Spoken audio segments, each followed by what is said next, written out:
तो मैं आज एक घटना का जिक्र इस संदर्भ में करना चाहूंगी कि हमें भी उस घटना से कुछ प्रेरणा लें। बात उस समय की है जब हमारे चौथे आचार्य जयाचार्य मुनि अवस्था में थे। एक बार उदयपुर में प्रवास कर रहे थे। उस समय उदयपुर में महाराणा भीम सिंह जी का राज चल रहा। उनका एक क्रम था, हर अमावस्या को सवारी निकालते थे और उस सवारी की साज सज्जा को देखने के लिए पूरे मेवाड़ के लोग उमड़ते थे। हर महीने की सवारी का रूप अलग अलग होता था। पूरे लवाजमे के साथ सवारी निकाली जाती थी और उनके अधीनस्थ 16 उमराव जो पूरे मेवाड़ को 16 भागों में बांटकर उन्हें व्यवस्था दी गई थी, वो सारे के सारे उपस्थित होते। और विशेष बात यह है कि 16 के 16 उमराव की पोशाक महाराणा के जैसी होती थी, तो उनको देखकर पता नहीं लग सकता था कि महाराणा कौन। इस तरह की उनकी सजी हुई सवारी निकलती थी और सवारी उस भामाशाह मार्ग से निकल रही थी। सिंधी मार्केट आज भी है, भामाशाह मार्ग आज भी है और पंचायती के नोरे में संतों के साथ मुनि जीत भी विराज रहे थे। राजा की सवारी निकली। पता नहीं क्यों आज राजा के मन में एक गुमान पैदा, उत्कर्ष आया उस अपनी सारी सवारी को देखकर और लोगों की भीड़ को देखकर। उन्हें लगा, ओह मैं कितना भाग्यशाली हूँ, मुझे महाराणा प्रताप की गद्दी पूरे अधिकार के साथ मिली। पूरे मेवाड़ का एक छत्र में राज्य संचालन कर रहा हूँ और मेरे पास जो वैभव है क्या किसी दूसरे रजवाड़े के पास है? यूं कभी आगे देखते कभी पीछे देखते, क्योंकि दोनों तरफ बीच में हाथी के औहदे पर बैठे थे महाराणा। आगे भी पूरी परिषद, पीछे भी पूरी सवारी। 8 उमराव आगे चलते थे, 8 उमराव पीछे चलते। देखिए संयोग बनता है। जिस समय राजा की सवारी वहां से क्रॉस कर रही थी पंचायती नोरे के पास से, तभी मुनि जीत का एक कमरे से दूसरे कमरे में जाना हुआ और बीच में देखा राजा की सवारी है, वो खड़े हो गए। बताऊं, वे जीत मुनि जो पाली में मात्र 14 वर्ष की उम्र थी, लेखन कार्य कर रहे थे और सामने नाटक हो रहा था। एक बार भी आंख उठाकर उन्होंने नहीं देखा। और एक भाई जो बराबर नाटक नहीं मुनि जी को देख रहा है। क्यों कि एक बार भी मुनि नाटक को देख ले तो मुझे इनके उतरती बात करने का मौका मिल जाए। देखिए लोग होते हैं, अपनी नजर होती है, अपनी सोच होती है। हम किसी की सोच को नहीं बदल सकते। रास्ता दिखाया जा सकता है, उसके बाद भी कोई उल्टे रास्ते चले तो दिखाने वाला क्या करे? उसका काम था बताना, चले तो। बंधु पूरा नाटक होने के बाद उस व्यक्ति ने कहा, रे अपन लोग तेरा पंथ की नींव को सोचते हैं हिला देंगे, लेकिन 100 वर्ष की नींव तो पक्की। जिस धर्म संघ का एक छोटा सा साधु भी इतना आत्मार्थी और आत्मस्थ है, तो बंधु एक बार ओमरम होना चाहिए और कामना करनी चाहिए ऐसी स्थिरता हमारे भीतर भी अवतरित हो कि हम आत्म साधना में इतने लीन बन जाए। वो जीत मुनि खड़े हो गए और कहते हैं, महावत की नजर पड़ी कि सामने संत खड़े, तो महावत ने महाराज से कहा, नजर दौलत मेहरबान दीनानाथ, देखे सामने संत खड़े। और बंधु महाराणा ने हाथी पर बैठे हुए हाथ जोड़े। दूरी ज्यादा थी, बातचीत हो नहीं सकती थी, हाथ जुड़े तो दिखाई दिया। आप उधर लास्ट वाला भी भाई हाथ जोड़ेगा तो मुझे दिखाई तो देगा कि भाई कोई वंदना कर रहा है। बोल ना सकूं मगर इससे तो पता लग जाएगा कि भाई हमारी वंदना स्वीकार हो गई। तो महाराणा ने हाथ जोड़े और मुनि जी ने हाथ ऊंचा किया। जब हाथ ऊंचा किया तो महाराणा ने सोचा मुझे आशीर्वाद दे रहे हैं। महाराणा ने एक इशारा किया था, यूं। क्या इशारा? कि मुनिराज केवल आगे देखकर अंदर मत चलना, पीछे भी पूरा लवाजमा है, पीछे भी पूरी सवारी है, आगे पीछे दोनों तरफ देखना। और संत ने हाथ ऊपर किया और मुट्ठी बंद की और मुट्ठी खोल दी। और बंधु जैसे ही वो मुट्ठी खोली, लगता है बहुत ज्ञानवान थे भीमसेन जी। उन्होंने उस लक्ष्य को समझ लिया, उस रहस्य को पकड़ लिया और सोचा मैं कहां चला गया, मुझे क्या करना चाहिए था और मैं क्या करने लगा। इस सवारी को देखकर आत्मोत्कर्ष की तरफ चला गया। अरे ये कितने दिन की माया है। जब तक ये सांस की पवन चली है, मुट्ठी बंद है और सांस रुकी, मुट्ठी खुली, फिर कोई बंद नहीं कर सकता। बंद वे राजमहल में आए। राजमहलों में 13 पंथी श्रावक, मोक जी खिमेसरा, वो ड्योढ़ी की ड्यूटी थी, बड़े विश्वस्त थे महाराणा के। उन्होंने जब मुजरा किया तो महाराणा ने कहा, जाओ एक काम करके आओ, पंचायती नोरे में संत विराज रहे हैं, उनको मेरी दंडोत कहना और यह कहना कि आपने बड़ी कृपा की, आभार जताना, कृतज्ञता व्यक्त करना कि ऐसा ज्ञान मुझे और दे। मोक जी ने पूछा, आप कब गए और संतों ने कब ज्ञान दिया? इस बात को लेने और चले गए। वहां जाकर संतों को पूछते हैं कि महाराणा ने वंदना की, आपने उनको कुछ ज्ञान दिया? संतों ने कहा, नहीं भाई, ना तो कोई वंदना हुई, ना कोई ज्ञान दिया लिया गया। इतने में बाहर पधारे हुए मुनि जीत पधार गए और यही बात मोक जी ने उनसे पूछी तो कहा, हाँ हमारा संवाद हुआ। तो पास बैठे संत ने सोचा, हो न हो महाराणा रात को आए हैं। राजे लोग वेश बदलकर रात को घूमते थे।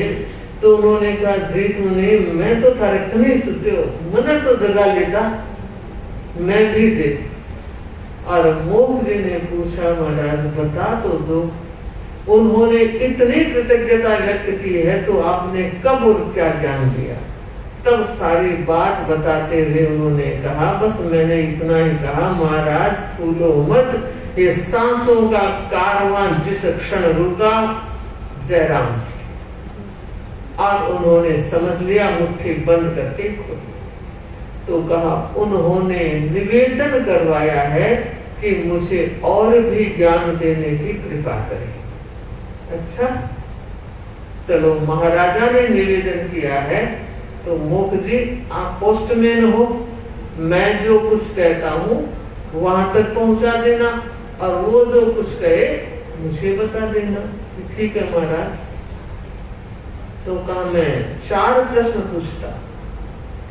मेरा पहला प्रश्न, महाराणा से पूछना आप कौन है?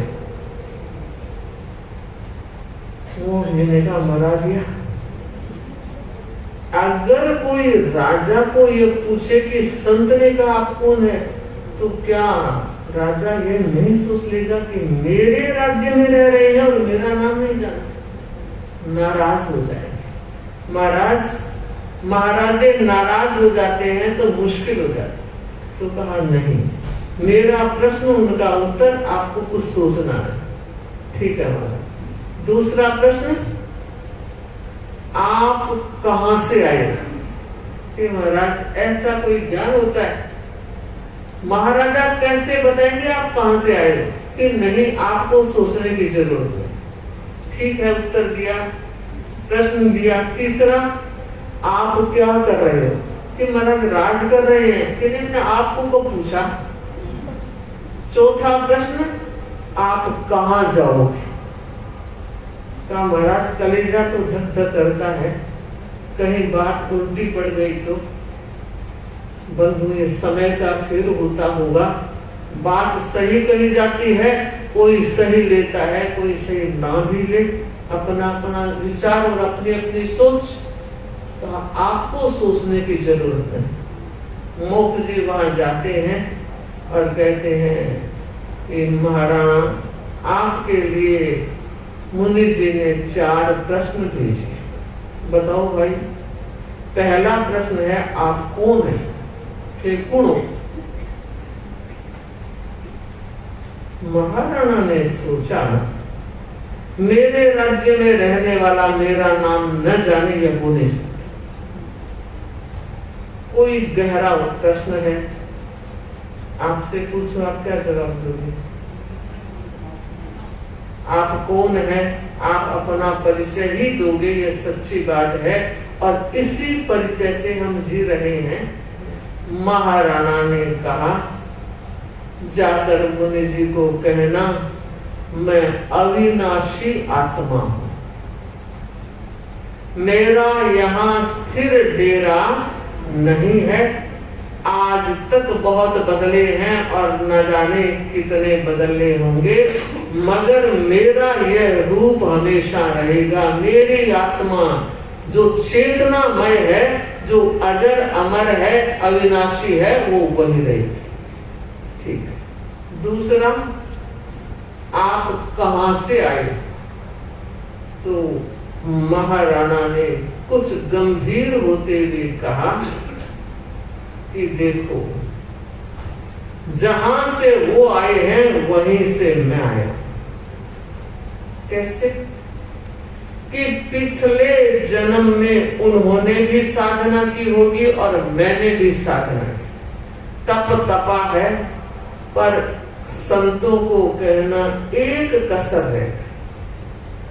वो कसर क्या रही? अगर वो कसर ना होती तो मैं आज संतों के साथ होता, पर मेरी आत्मा भटक गई। ऊंचा स्थान मिला है, सब कुछ मुझे मिला है, पर योगी आत्मा महात्मा से परमात्मा तक पहुंचने वाली बीच में रुक गई। ठीक उत्तर दिया।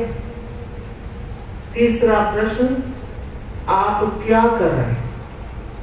बंधु, मैं बताना चाहूंगी, अपने आप से भी आज पूछे। हमें भी बड़ा ऊंचा स्थान मिला है, जैन शासन मिला है, आचार्य भिक्षु का धर्म संघ मिला है, और एक से एक बढ़कर आचार्यों की अनुशासना हम सबको उपलब्ध हुई है। वर्तमान में आज श्री महाश्रमण जी की आराधना साधना में हम सहभागी बन रहे हैं, उनके नेतृत्व में अपना आत्म कल्याण कर रहे हैं। मगर पूछना है, ये सारा योग तो मिला है, उसके बाद हम क्या कर रहे हैं? करनी तो खुद को होगी, अपनी करनी ही अपने काम आने वाली है। बाकी रुपया पैसा तो आप इधर से उधर ट्रांसफर भी कर सकते हो। बेटा बाप को दे सकता है, बाप बेटे को दे सकता है, मगर सामायिक तो सैनिक भी एक भी नहीं ले सकता। बंधुओं और बहनों, उन्होंने कहा, जाकर संतों को कहना कि मैं तो बासी टुकड़े खा रहा हूं। बासी टुकड़े। कहा महाराज ये संत लोग आज उदयपुर है, कल जोधपुर जाएंगे, परसों जयपुर जाएंगे और वहाँ ये कहेंगे कि उदयपुर के महाराणा के तो खाने का व्यवस्था पक्ष भी कमजोर हो गए, बासी टुकड़े खा रहे हैं। सच महाराज 33 तरकारी और 32 पकवान रोज परोसे जाते हैं और आप इस तरह बात कर रहे हैं कि नहीं मैं ठीक कह रहा हूँ। पिछला टिप्पण भर के आया था, वो चाट रहा। आप और हम सब क्या कर रहे हैं? चाहे बहने गर्मा गर्म भोजन खिला रही है मगर बासी टुकड़े ही खा रहे। वो जो लेकर आए थे वो टिप्पण खाली होता जा रहा है। फिर पूछना चाहती हूँ अब क्या कर रहे हो? टिप्पण भरा जा रहा है क्या? जरूरत है टिप्पण भरने की। और जब व्यक्ति टिप्पण भरेगा तो उसके जीवन में कुछ न कुछ भला जरूर। अब चौथा प्रश्न था, याद है? कहाँ जाओगे? स्पष्ट शब्दों में महाराणा भीम सिंह जी ने कहा, रे वो ज्ञानी संत क्यों पूछ रहे हैं? उन्हें पता है राजेश्वरी नरकेश। राज करता हुआ व्यक्ति नरकगामी बन सकता है, मगर आज संतों ने मुझे ज्ञान दिया है, आज मैं अपने नरक के दरवाजे को बंद कर दे।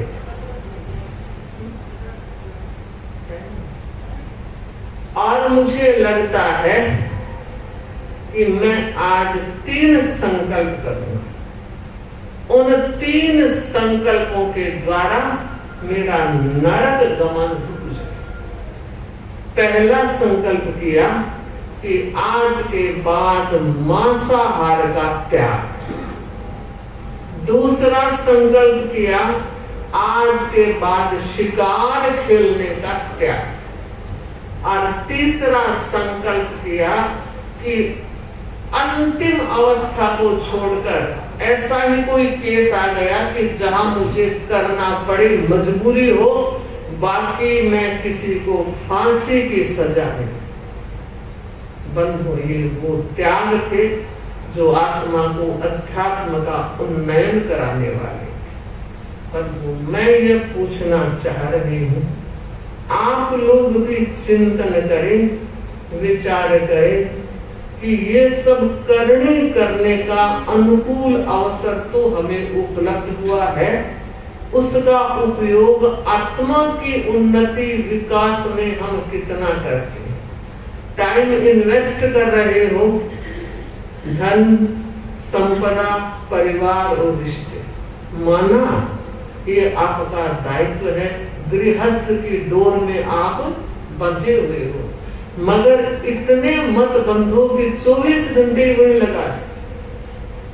हर घंटे के 60 मिनट है और आज हर साल का एक संकल्प जरूर करे कि हर घंटे के 2 मिनट तो मैं अपनी आत्मा में लगाऊं।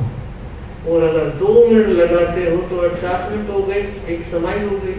और बहुत से ऐसे भाई बहन जो करते हैं, जो एक सामायिक करते हैं वो 4 मिनट डालें, 2 करते हैं वो 6 मिनट डालें। कुछ न कुछ आज अधिक करने का प्रयास करेंगे तो मुझे लगा ये बहुत बड़ी चीज होगी।